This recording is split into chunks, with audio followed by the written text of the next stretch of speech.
प्रणाम सभी भैया बहनों को।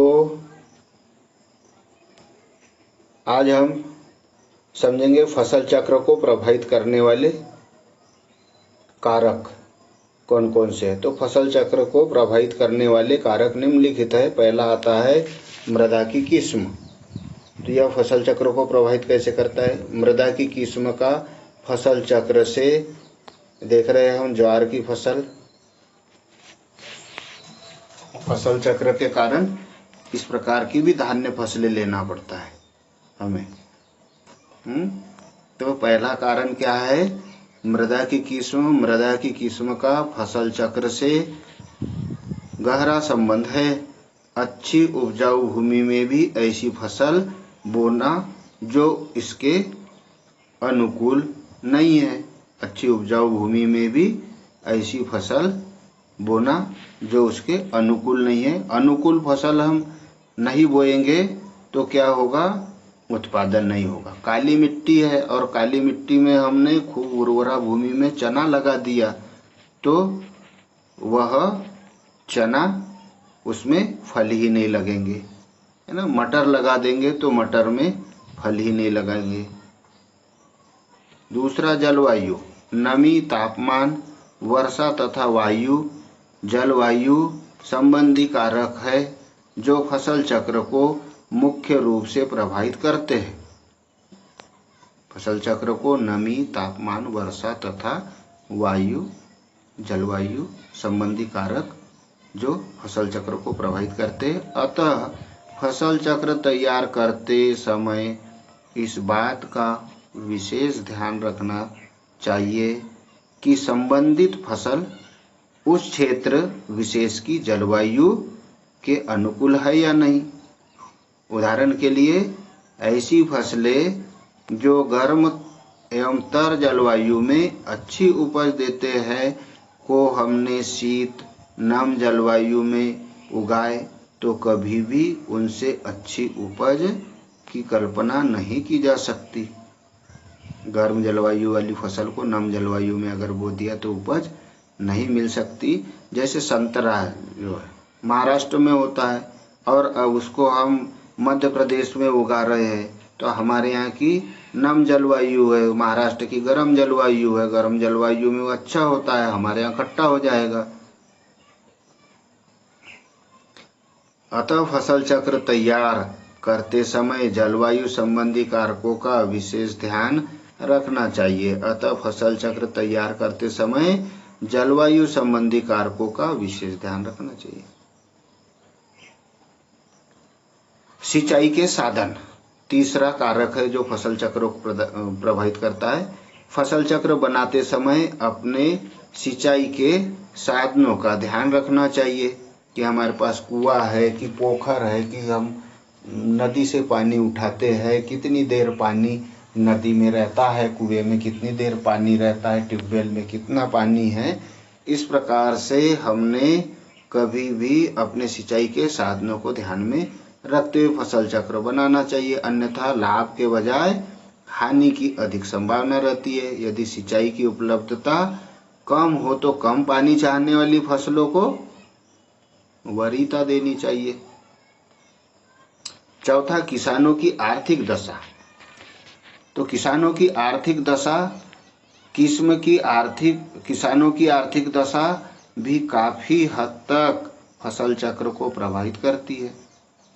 खूब पानी भी है, अच्छी भूमि भी है, पैसा नहीं है किसान के पास में तो वह मसाले वाली फसलें, नकदी फसलें, आलू का बीज नहीं खरीद सकेगा तो वह आलू लगा नहीं पाएगा। यदि किसान की आर्थिक स्थिति खराब है अर्थात उसके पास पूंजी का अभाव है तो फसल चक्र में भी ऐसी फसलों को रखा जाना चाहिए जिनकी लागत कम है।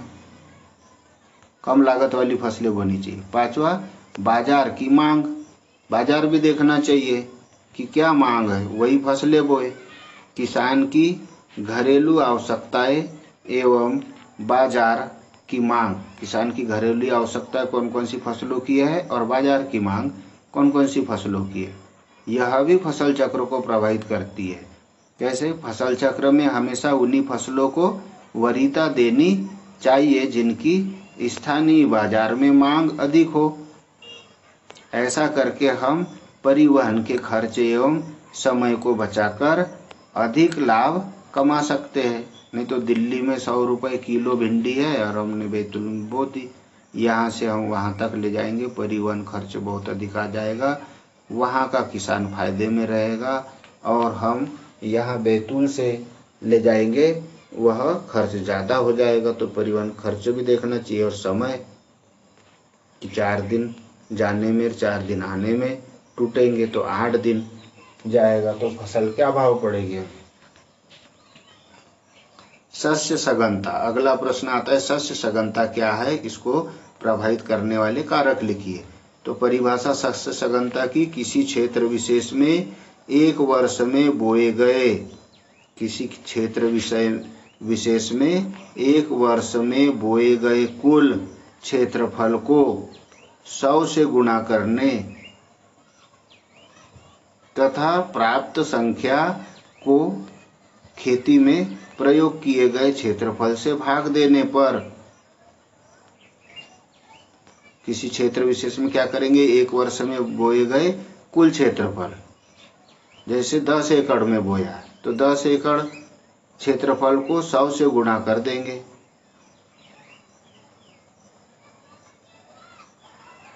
तो आ जाएगा 1000 से गुणा करने तथा प्राप्त संख्या को खेती में प्रयोग किए गए क्षेत्रफल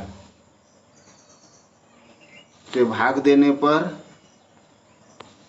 जो संख्या प्राप्त होती है वह उस क्षेत्र की शस्य सघनता कहलाती है। इसे प्रतिशत में व्यक्त करते हैं। जैसे उदाहरण के लिए शस्य सघनता बराबर से बोया गया क्षेत्रफल एक वर्ष में गुणित 100 बटे खेत में प्रयुक्त क्षेत्रफल कितना था, है ना। तो एक वर्ष में हम 3 फसल ले रहे हैं, 4 फसल ले रहे हैं, हाँ, तो 10 एकड़ भूमि है, 4 फसल ले रहे हैं तो 40 हो जाएगा, 4 फसल में, 3 फसल में 30 हो जाएगा, 2 फसल में 20, 1 फसल में 10, 1 फसल ले रहे हैं तो 10 गुणित 100, 2 फसल ले रहे हैं तो 20 गुणित 100, 3 फसल ले रहे हैं तो 30 गुणित 100, 4 फसल ले रहे हैं तो 40 गुणित 100 बटे खेत कितना है अपने पास 10 एकड़, खेत में प्रयुक्त क्षेत्रफल कितने में बोया 10 एकड़ में।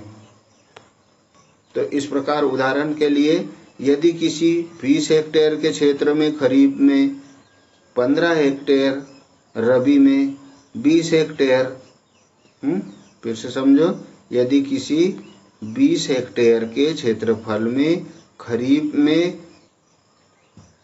15 हेक्टेयर भूमि में बोया, रबी में हमने 20 हेक्टेयर तथा जायद में हमने 10 हेक्टेयर क्षेत्र में बुआई की गई, तो इस क्षेत्र की शस्य सघनता इस प्रकार होगी।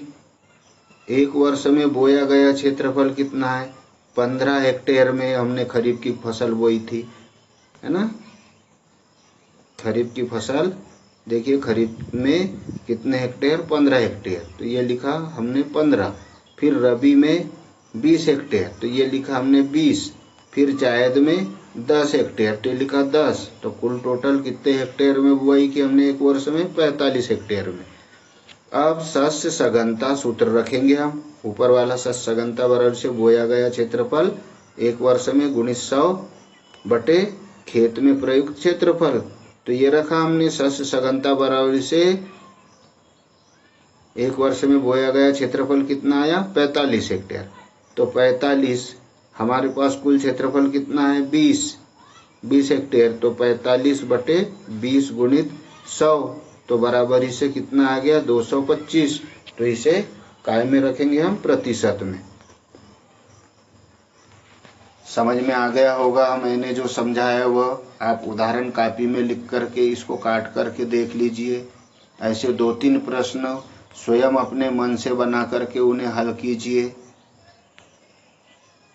इससे समझ में आ जाएगा कि हमने 1 हेक्टेयर में, ये ये कितना था 20 हेक्टेयर का, तो 20 हेक्टेयर में हम 225 में हम अगर 20 का भाग दे दें तो 1 हेक्टेयर का निकल जाए कि 1 हेक्टेयर में कितने प्रतिशत सघनता रही है ना। तो इतनी फसल, 4 फसलें अगर ले रहे तो हम यहाँ 3 फसलों का है, कौन कौन सी, खरीफ, रबी और जायद। तो इससे समझ में आ जाता कि उस भूमि से हमने कितने प्रतिशत खाद्य पदार्थ, जीवांश पदार्थ अवशोषित कर लिए, तो उसे देना कितना पड़ेगा। तो शस्य सघनता को प्रभावित करने वाले कारक निम्नलिखित है। पहला, सिंचाई सुविधा। सिंचाई सुविधा अच्छी अगर है तभी हम खूब ज़्यादा एक वर्ष में फसलें ले सकते हैं, अन्यथा नहीं। फसल के पकने की अवधि, ये भी देखना पड़ेगा, जो फसलें हम बो रहे हैं तो वह फसलें जल्दी जल्दी पक करके तैयार हो, तभी शस्य सघनता हम ज़्यादा से ज़्यादा ले सकेंगे। 2 फसलों के बीच का अंतराल, ये भी देखना पड़ेगा, खेती को विराम मिल रहा है कि नहीं, तो 2 फसलों के बीच में कितना अंतराल रहा। चौथा, उचित फसल चक्र का प्रयोग, फसल चक्र का भी प्रयोग हमें सही तरीके से करना पड़ेगा। 5वां, पर्याप्त श्रमिकों एवं पूंजी की व्यवस्था, पैसे की व्यवस्था भी हो, काम करने वाले लोग भी वहाँ पर हो। धन्यवाद। मैं समझ रहा हूँ कि जितना मैंने आज समझाया वह आपके समझ में आया होगा। अगला प्रश्न हम समझेंगे अगले पीडीएफ में। मध्य प्रदेश में अपनाए जाने वाले महत्वपूर्ण फसल चक्र कौन कौन से, और नकदी फसलें कौन कौन सी है, इसके विषय में।